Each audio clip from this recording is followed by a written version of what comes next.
Bless us, Lord. Help this, Lord, to go well.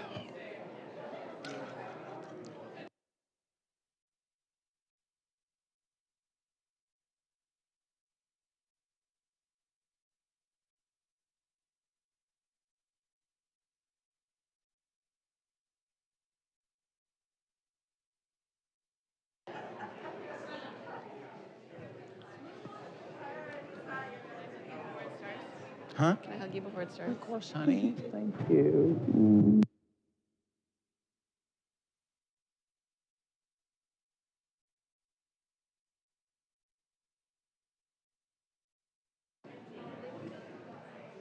All right, welcome everybody.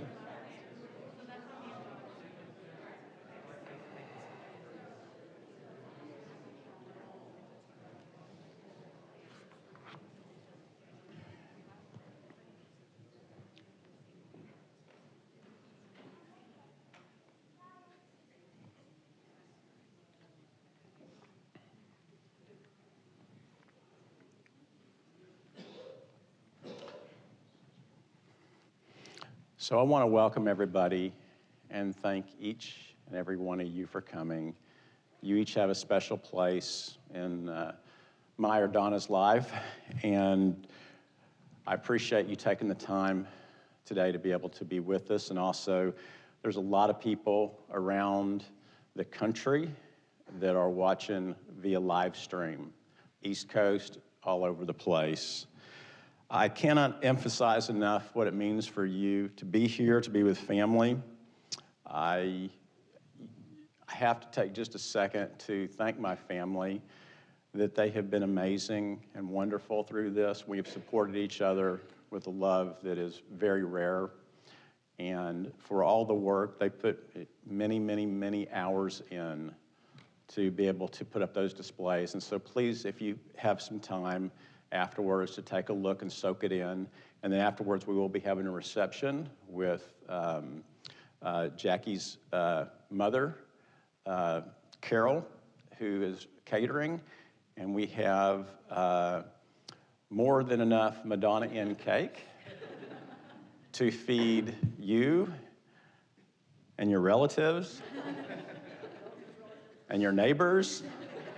So please stick around and have some cake. And that's the exact cake that we had at our wedding 20 years ago. Today we have in attendance Donna's son, Steve Hansen, Jackie Hansen, daughter-in-law from San Luis Obispo, daughter Michelle Hansen, and boyfriend Joe Azara from Loveland, Colorado, Donna's brother, Steve Hansen from North Haven, Connecticut, and sister Phyllis, I think I said Steve Hansen, did I not? Steve Baldino, and Phyllis Baldino from Brooklyn, and my sister Carol Simpson from Cheyenne, Wyoming, my brother Tom Wood, and sister-in-law Donna Jean Kramer from Salt Lake City.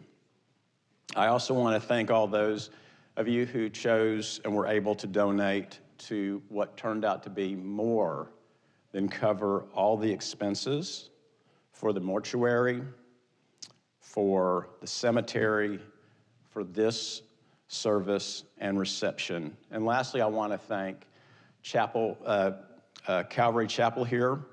The first church I worked with San Luis Obispo, I talked to them and they said, yes, the 20th is open, 19th and 20th are both open. And then not quite a week later or so, I found out that it wasn't available. And so it was about December 27th, and I was literally scrambling to find a church. And one of the members here that Donna and I knew, Irene, said, the pastor's coming over tonight, let me check. And a couple hours later, I get a text saying that they can host it at no cost. So thank you, Calvary Chapel. We're going to get started today with a prayer, and it's a recorded prayer by Colin Packer. He was the senior minister at the Littleton Church of Christ just outside of Denver, and he knew Donna, and I've asked him to do a prayer to open us up with, and it'll be a recorded prayer that we'll be showing in just a second.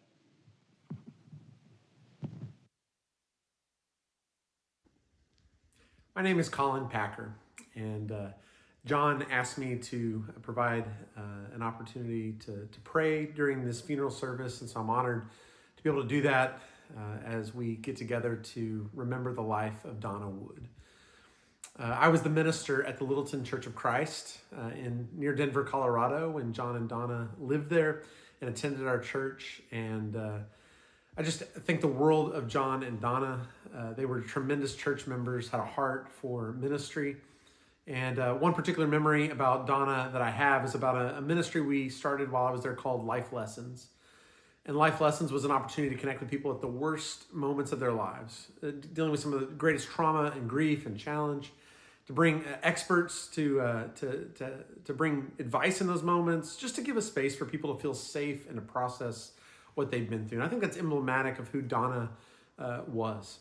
Donna was always an encouragement to me in ministry as a young minister.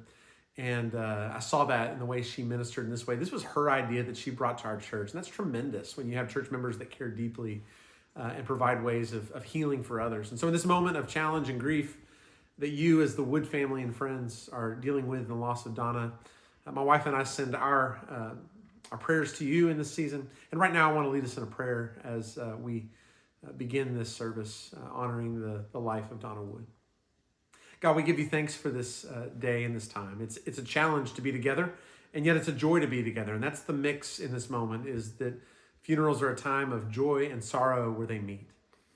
We have joy because we know that Donna lived her life to follow Jesus, and that through Jesus' sacrifice and the salvation that's promised, we know that Donna is in a better place. But we who are left behind, we grieve, and we need your presence and your support. And today, as we gather at this funeral service, God, it's a reminder of those who were impacted by Donna's life. I pray you'd be with John and the rest of the family, the kids, just all those who are associated, the friends who are here today. Pray you would bless them, and that your presence would be great in this place as we seek to celebrate her life and to remember what made it impactful and what continues to make a difference in our lives. And God, may we live in a way that honors the Jesus that Donna followed so closely. And so God, I pray today that you would bring blessing, that you would bring comfort and memories, God, sweet memories of the life that Donna lived that made an impact on so many. We pray this in the name of Jesus. Amen.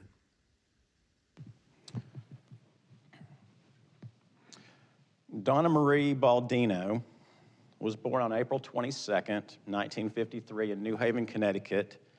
She was the firstborn child of Frank and Mary Baldino. We have a slide up here for this. And then we have another slide showing Donna as a baby. 3 of Donna's grandparents were born in southern Italy and immigrated to the United States. And the 4th, although born in the United States, was also from Italy. Donna and her siblings are all 100% Italian. So you can see with the amount of cake we got today, that is very normal. If you look at the Baldino genealogy, you'll see names like Tomeno, Fioretto, and Giglotti. So strong Italian heritage. When Donna was 3 years old, her parents moved about 8 miles to North Haven, Connecticut, where they would settle for good. Donna's dad, Frank, was a mechanic who owned his own repair shop, and her mom worked full-time raising the kids and running the household. They lived in a nice but modest 3-bed house where Donna and her sister Phyllis shared a room. Got a picture of the kids. The neighborhood had many families, and there was plenty to do. Donna and her brother and sister were very active. The Baldinos had a pool table in their basement, a ping pong table in their garage, a badminton set up in the backyard, baseball in the front yard, then into the streets, and they created a racetrack for their bicycles. Also, in the summertime, the neighbors would get together and put on a show, create a fair-like atmosphere to be able to raise money for muscular dystrophy. The Baldinos lived at the end of a dead-end street with a very large forest where much time was spent. It was like a paradise for the kids. They'd build forts, eat wild berries. In the wintertime, they'd go ice skating, sledding, And if this vision of childhood isn't compelling enough, throw in the fact their mom would ring a cowbell from the front porch calling them home for when dinner was ready. Donna and her brother and sister would go on weekends with their dad fishing in the Long Island Sound. A boat that was also used for water skiing. And August was crabbing month. Going and catching blue crabs. They'd bring them home and their mom would make a delicious tomato-based crab sauce to be used with pasta. Donna excelled in school, academically, was one not to cause problems. In something she wrote in college, reflecting back on her elementary years, she said she thought that she was very meticulous in her schoolwork and also quite sensitive emotionally. In that same thing that she submitted, she mentioned the first time she remembered being scolded and how devastated she was. We have Donna here at 6.5 years old. And starting in middle school, Donna devoted herself wholeheartedly into gymnastics. She won medals for her gymnastics, and her family would go to the meets. Donna was on the state's best gymnastics team in Connecticut and participated in all 4 events: the uneven parallel bars, the balance beam, the vault, and the floor routine. That's pretty good form. What makes it more amazing is, with her competition in the gymnastics, is she told me later in our marriage that how truly, truly nervous she was competing, and yet she did so well. But it was easy for me to see her hand-eye coordination. I think the first date that I had with her that included Steve and Jackie at age about 11 or 12 and 14 or 15 was bowling. And you could see her hand-eye coordination in that. We also played miniature golf, and she beat me once, which may not mean a lot to a lot of you, but the fact is that I was on 2 college golf teams and have given lessons before.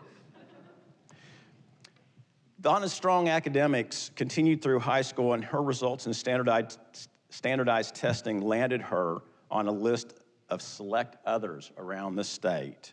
And here what is a picture somewhere around her high school graduation, maybe a few years after. And so after high school, Donna went away to school in New Jersey and then transferred back locally to South Connecticut State, where she earned a bachelor's degree in social work. One of her first jobs out of college, if not her first job, was to work at a corrections facility at a women's state prison. And some of you may be a little wide-eyed to hear that, thinking about Donna and her caring, warm, and kind demeanor. When Donna was in her 20s, a number of life-altering events occurred. First, her mom was diagnosed with a melanoma, a very, very aggressive form of cancer. And after failed treatment, her mother died when she was 42 years old, and Donna was 23. Steve was 20, I believe, and Phyllis was 19. Around a year or so later, Donna was invited to go to a church that was having gospel meetings. And I think she went the last day, and she found what her heart was looking for. She continued to attend church, read the Bible, and not too much later, she wanted to be a dedicated follower of this Jesus and be baptized. A second life-altering event that also occurred in her 20s was that one night late when Donna was home, a man broke into her house and assaulted her. As normal and expected, this changed Donna's life. You can understand anxiety, depression, things that can come along, but she did not let those things define her, and she did things to be able to face and to heal. The third major event in her 20s was that she met Kurt Hansen, who's here today, at the church at his baptism. Their relationship grew, and the next year they were married. Both of them were very active in the church and helping people. Kurt and Donna moved from Connecticut to Minnesota, where Kurt worked as a minister for 15 months.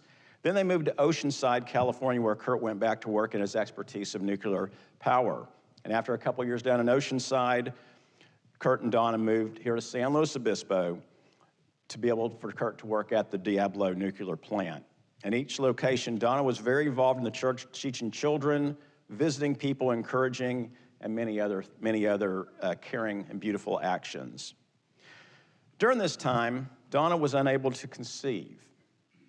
And as anybody who's ever experienced that understands how hard that can be, to want to have children and not be able to. Donna had a couple of tubal pregnancies that had to be terminated, but she also gave birth to Steve Hansen and Michelle Hansen, now 35 and 33. I take that back. That was when she had them, was at 33 and 35. So look at a portrait of the kids. The year after Steve was born, I moved from Oklahoma to San Luis Obispo to serve as the college minister of the Johnson Avenue Church of Christ in San Luis Obispo. During that time period of 2 years, our group tripled in size. And on Friday nights, families in the church would host our groups up to 40 to 45 people or so. And this would include Kurt and Donna on several occasions. Well, I moved away after 2 years and started working my master's degree in counseling. And Donna and Kurt ended up separating and divorcing when she was 39 years old, so that'd be the early 1990s. And Donna shared custody from that point on. She was involved in creating a fun, safe, instructive home for Steve and Michelle. They were her heart, and she loved them so much, and she would do anything for them. Both Steve and Michelle recall fond memories of being with their mom every week. We have a few slides here with Steve and the snow, and then we have Michelle and Mom, and then we have the kids at church together.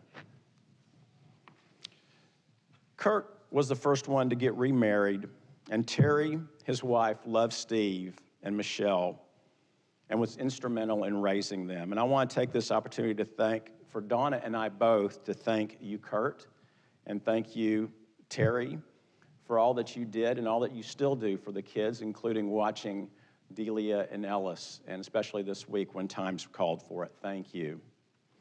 Donna worked several different jobs in San Luis Obispo. She eventually went into real estate around 1999 and later served as president of the San Luis Obispo Board of Realtors. And that same year, she was named Outstanding Real Estate Agent of the Year.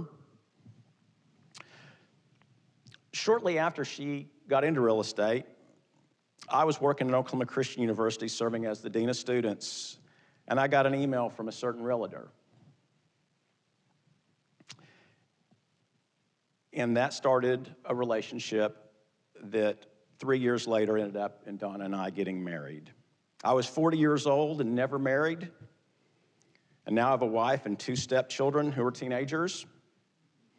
I say that for effect, but it was never an issue. Steve and Michelle were wonderful, are wonderful. I know they'll continue to be wonderful, and our relationship has nothing but grown tighter and tighter and more wonderful and wonderful through the years.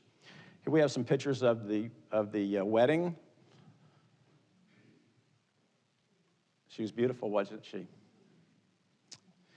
Donna and me laughing, me saying something, Donna and me at the beach, and then Michelle and Mom, and Steve and Michelle, and then the 4 of us going out to eat at a steakhouse, which we would go to once a year. In 2012, Donna and I moved to Colorado, and one of the things I think she's most proud of was something she put together that Colin referred to in the video called Life Lessons.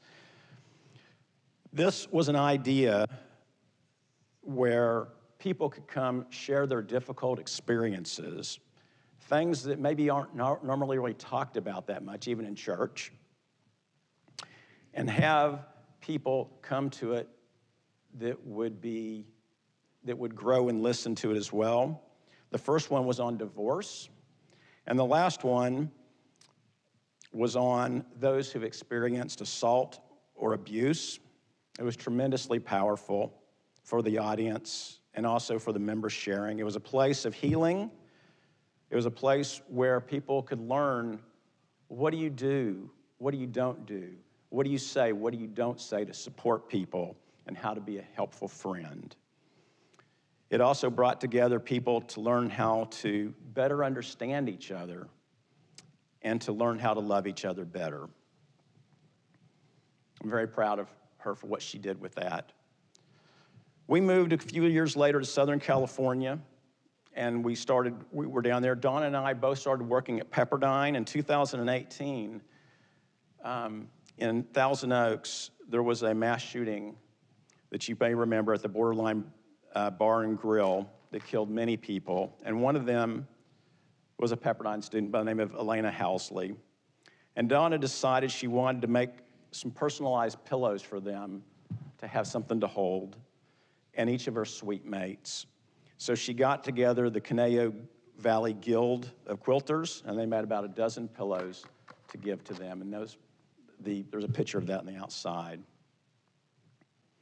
But once Steve and Jackie started their family, it was just a matter of time before we would move back to San Luis Obispo. We've been planning that for a couple of years. And that opportunity came 1 year ago.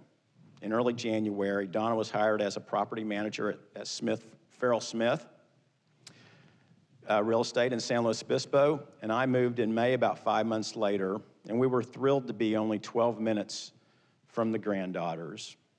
And even before we returned to San Luis Obispo, we would take plenty of time, often at night before we went to bed, pulling up the latest videos and watching them over and over again of Ellis and Delia, and laughing and trying to play it back and understand what they were saying.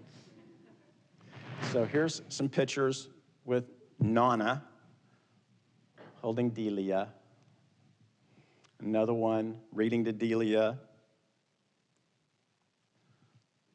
Precious. Another one. Yeah. I think we have, yeah, that was us there. So I want to now take a second to transition away from a kind of a chronological timeline to more into Donna's characteristics, things that you would be very familiar about. Donna enjoyed laughing and laughed at many of my jokes, and that is saying something. And these jokes were aptly dubbed by Michelle John jokes. We would from time to time have sayings that would come from these videos. And then we would watch them again and laugh again. And I want to show you a video in just a second. It's a professional comedian named Brian Regan. And anybody who's ever had to go to a government office, call to make airplane flight changes, or anything else, understand the idea of getting on the phone and going, this is going to be a nightmare. And so Brian Regan aptly and humorously talks about 30 years ago being able to get his phone hooked up in his house because he had moved. So we're going to play a little video of Brian Regan talking to the phone company. We also had to get the phone turned on. I'm at my friend's house. I call the phone company. Can you turn on our telephone? Okay, it's going to be a problem. I figured. How? Why? It's just going to be a big nightmare. That's our policy. It's going to be a nightmare. Something about hell on earth.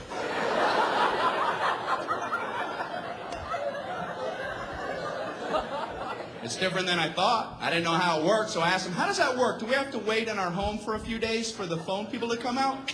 No, we do it differently now. We can just flip the switch from right here. Oh, great. Can you go ahead and flip it? We're going to flip it next Thursday.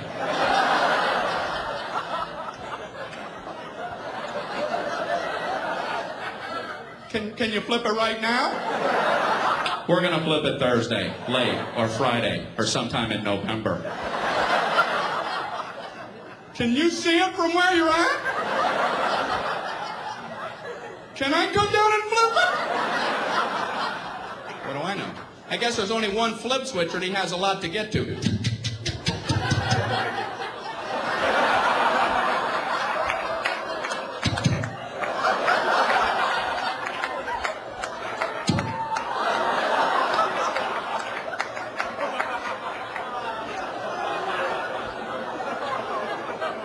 I assume they're tiny. Maybe they're big giant switches. They're really hard to flip, you know? Man, he's never going to get to my house. I want to go down here and cheer him on. Go, switch flipper, go! Flip them switches! Flip them good! Switch flipper! All right.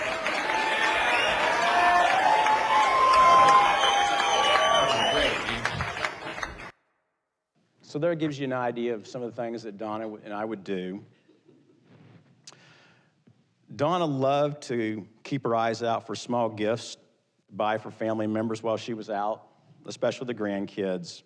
She loved to go to the thrift store or go to the outlet center. She could just get lost doing that. Donna also loved singing and music. She was in the high school choir, sang several times in a quartet.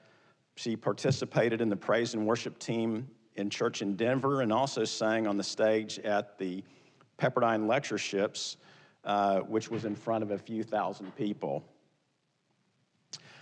Donna loved to sew and was very talented. And even years ago, before I knew her, she worked as a seamstress for a while at a shop.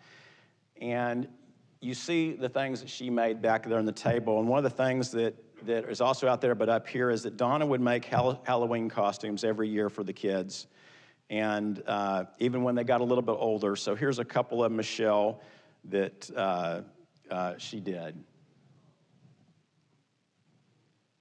Yeah.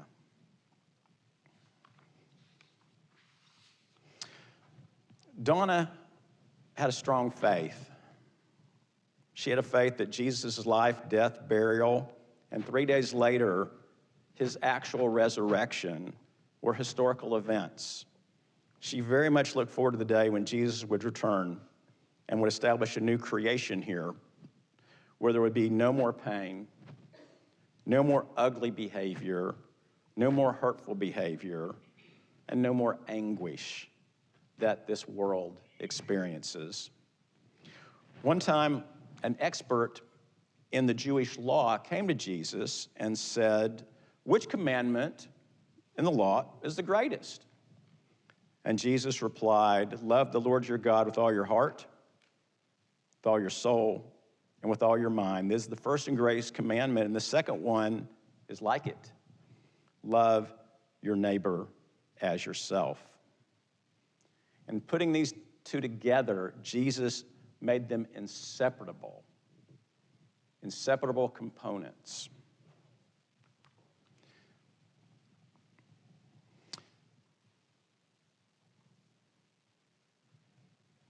Later, people were to ask Jesus about, well, who is my neighbor?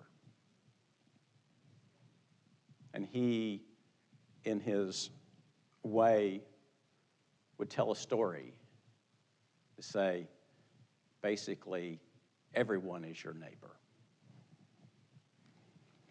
In conclusion, we grieve Donna not being physically with us, and we're very saddened that she did not get to enjoy retirement and be able to soak up with her grandchildren all the time as they grew up.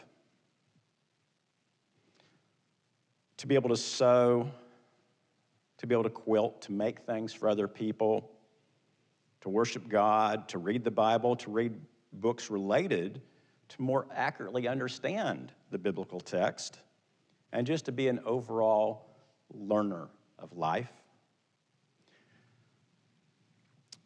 And Donna loved God and relied on him to gain clarity, perspective, to bring peace.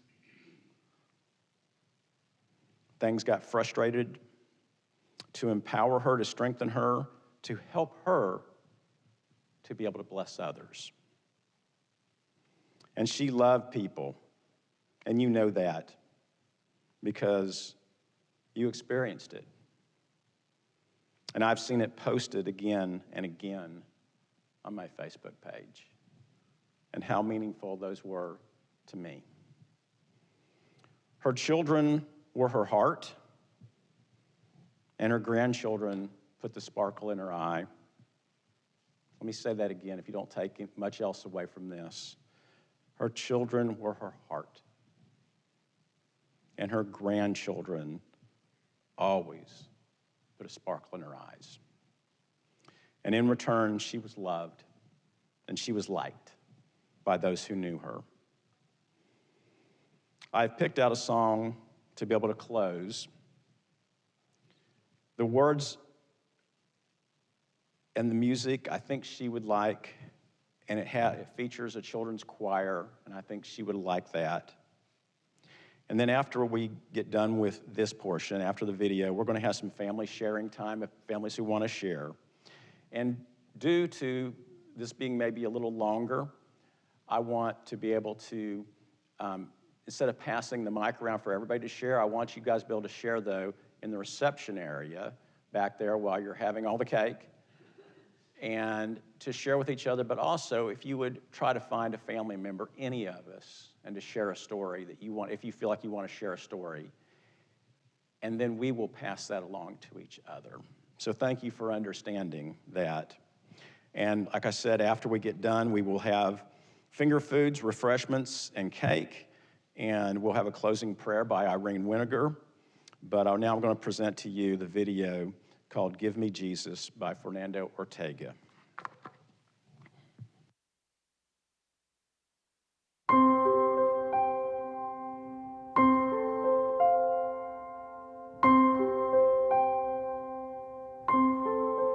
In the morning when I rise, in the morning when I rise, in the morning when I rise, give me Jesus.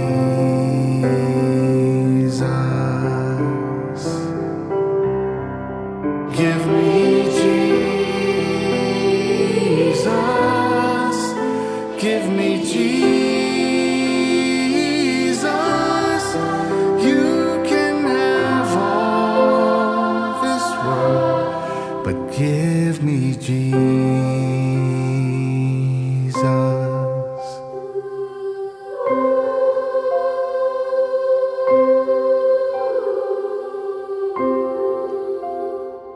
And when I am alone, oh, and when I am alone, and when I am alone, give me Jesus. Give me Jesus. Give me Jesus. You can have all this world, but give me Jesus.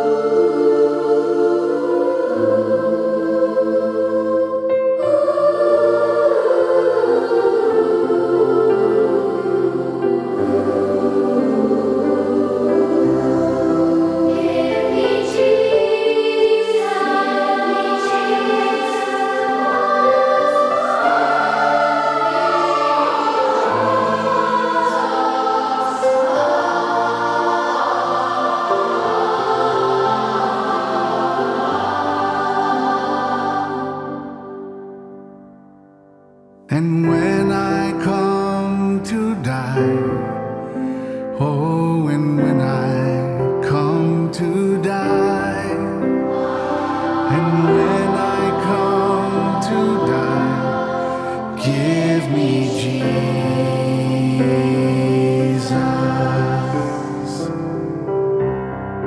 Give me Jesus. Give me Jesus. You can have all this world. You can have all this world. You can have all this world, but give me Jesus.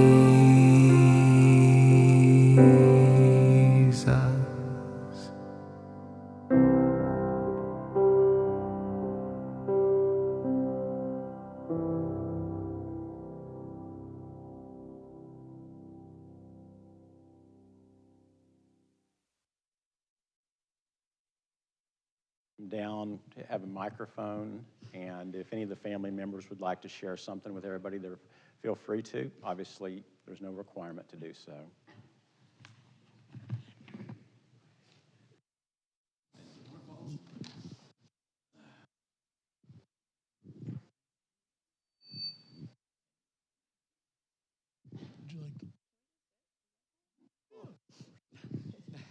Right. Okay, we'll see how I do. I'm Michelle. Donna's my mom. I just have a short thing to share. Okay. My mom was so loving and compassionate. What I want to ask of everyone here, not to take on anything new or huge, I still support setting boundaries to take care of yourself, but to find mama moments in your life. Support a business and organization with a cause. Know how to recycle in your area. Pick up trash when you see it. Shop secondhand in thrift stores.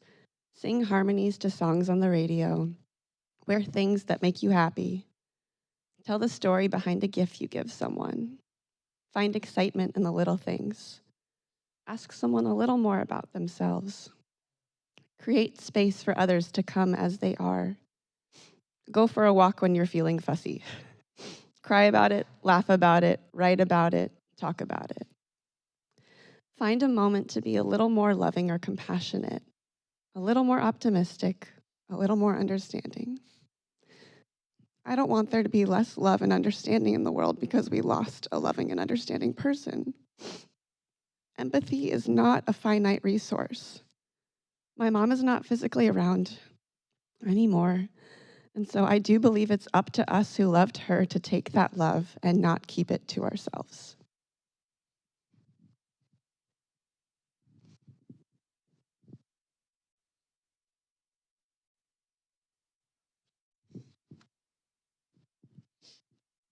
Hi, everyone. I don't want to stand either. Thank you all for coming. I'm Steve from the photos. I don't speak in front of people, so forgive me. I don't like to do this. But I'm here to represent the two little girls that made my mama Donna.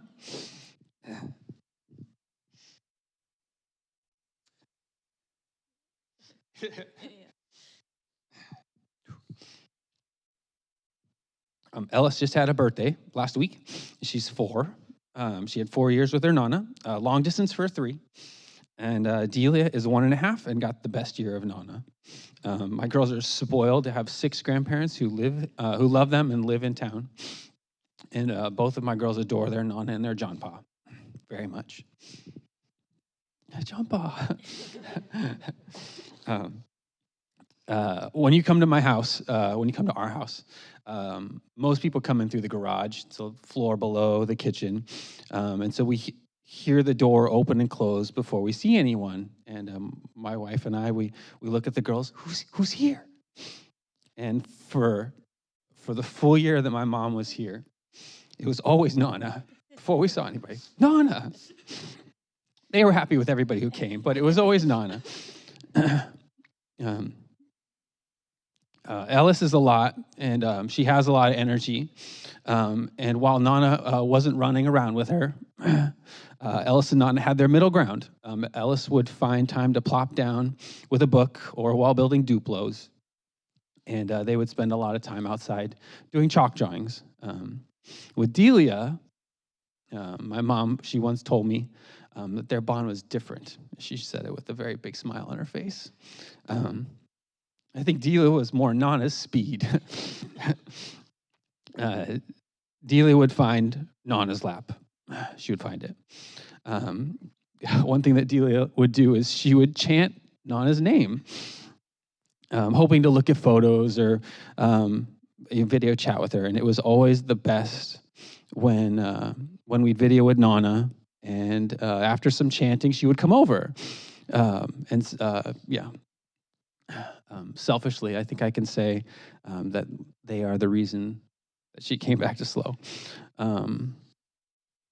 Mom and I would talk about what Michelle and I were like as kids. I, of course, miss my mom, and I will miss hearing stories and miss hearing stories about being parents. And I will miss Donna with my girls. And I wish I had more time. And I wish she could, be around to be with the girls as they grow up. But I will continue to tell them, Ellis and Delia, about their Nana, who they loved, who loved her, who loved them so much.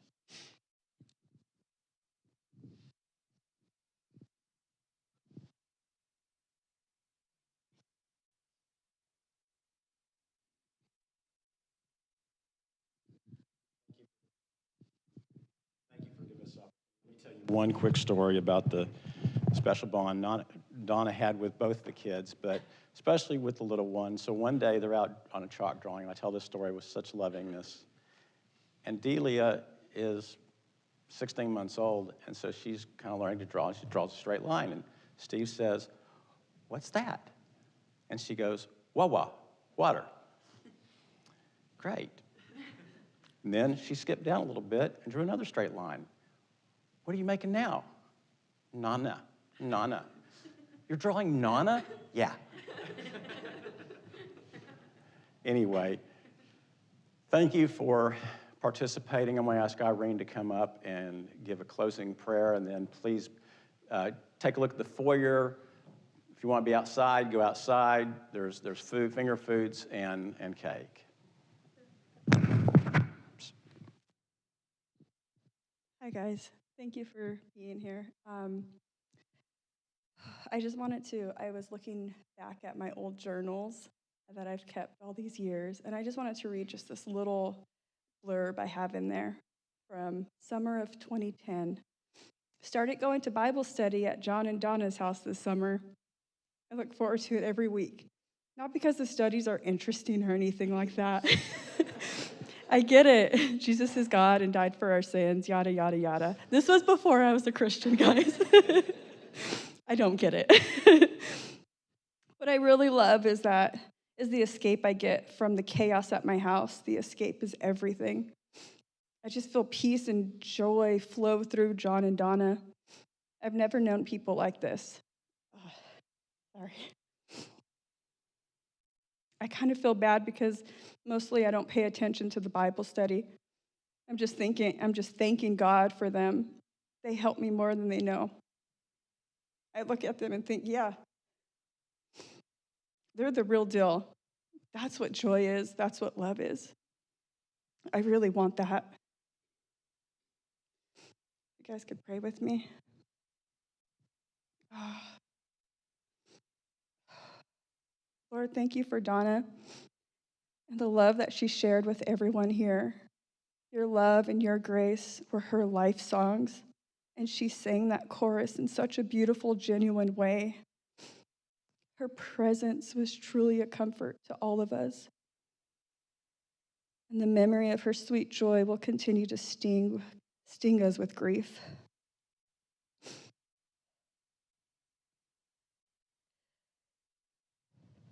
Lord, as we're feeling this overwhelming loss, strengthen and surround us with your overwhelming loving care. Give us your peace, the kind of peace that we cannot put into words. Thank you for holding us as we simultaneously feel the weight of sadness while also rejoicing that Donna is singing with Jesus and maybe even sewing him a nice robe. We cling to your promise that you do and are and will continue to comfort us. As we celebrate Donna's life, we thank you for the joy, the peace, the grace, and the love that she lived. Donna always reminded me of a lovely hymn, God is so good. She reminded me that, God, you are so good to us, that you care for us, and that you answer our prayers. Jesus, we all praise your name. Amen.